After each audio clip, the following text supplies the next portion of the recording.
Hi everybody, welcome to Leon's Chainsaw Parts and Repair. So, one thing that I've always tried to do with this business and with these videos is to avoid any controversy of any type other than fuel mixes. I love having a good argument about that with guys, but you know, no politics, stuff like that can be hot button issues. But I'm going to touch on one of those just a little bit today, and that is climate change. Democrat, Republican, conservative, liberal, whatever label you are, if you pay attention to news and weather events, they're getting more extreme. And whether it's man-made, whether it's nature, you know what, we're not going there. Weather is more extreme. Here in the west, basically from the Rocky Mountains west, this whole damn summer, we've had fires. I mean, just going insane. Oregon, I think it's 1.8 million acres that have been burned so far this year. So, result of that, the reason that's relevant is there are seasons where fire restrictions get progressively worse to the point where you can't run a chainsaw at all. Any spark-emitting gasoline engine, you get to a point where out on the public lands you can't do anything, and private lands as well. So your own backyard, your own 40 acres, you cannot run a chainsaw, a weed whacker, lawnmower, unless you're working in an irrigated area. Now, my solution to dealing with this always in the past has been, well, hurry up and wait. But technology has changed a little bit. I went ahead and ordered a battery-powered chainsaw from GreenWorks. Did a lot of research. There's a ton of them out there.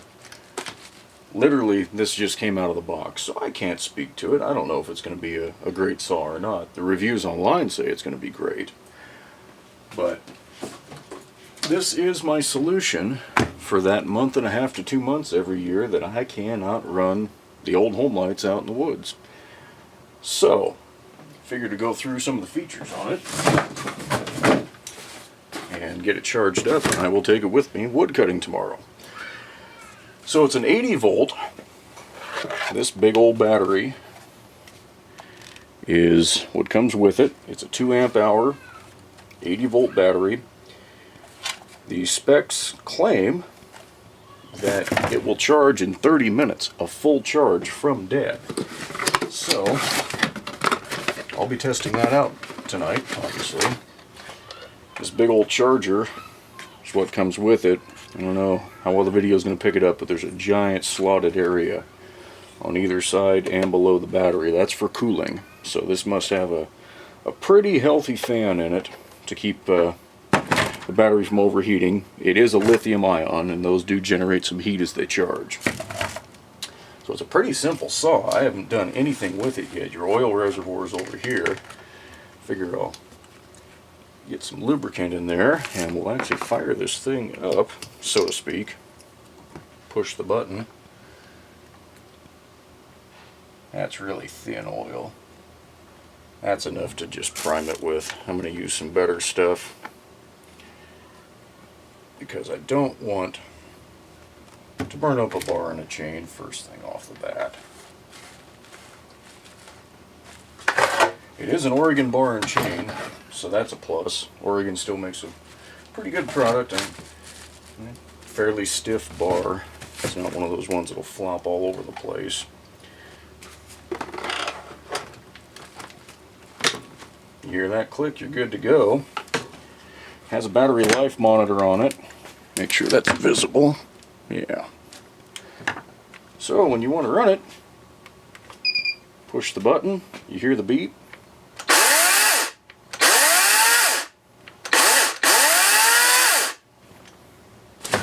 Pretty cool. Chain brake, so to speak, is just an electric lock. It won't run when it's in the brake mode, and since it is an electric motor, I mean, it's stopping the minute your hand comes off it. It has a scrunch built into the handle here for tensioning your chain. loosen the two nuts, and it's got the side tensioner, so fairly convenient. I like this better. I saw a lot of them that had the twist and lock. I know a lot of saws have that, but it just seems flimsier than hell, so I don't want that kind of garbage. True aluminum handle with a rubber grip on it. The rest of it's plastic. And yeah, if I can remember, I'll take the camera up the hill tomorrow and get a few shots of it cutting and give you some impressions of how I like it.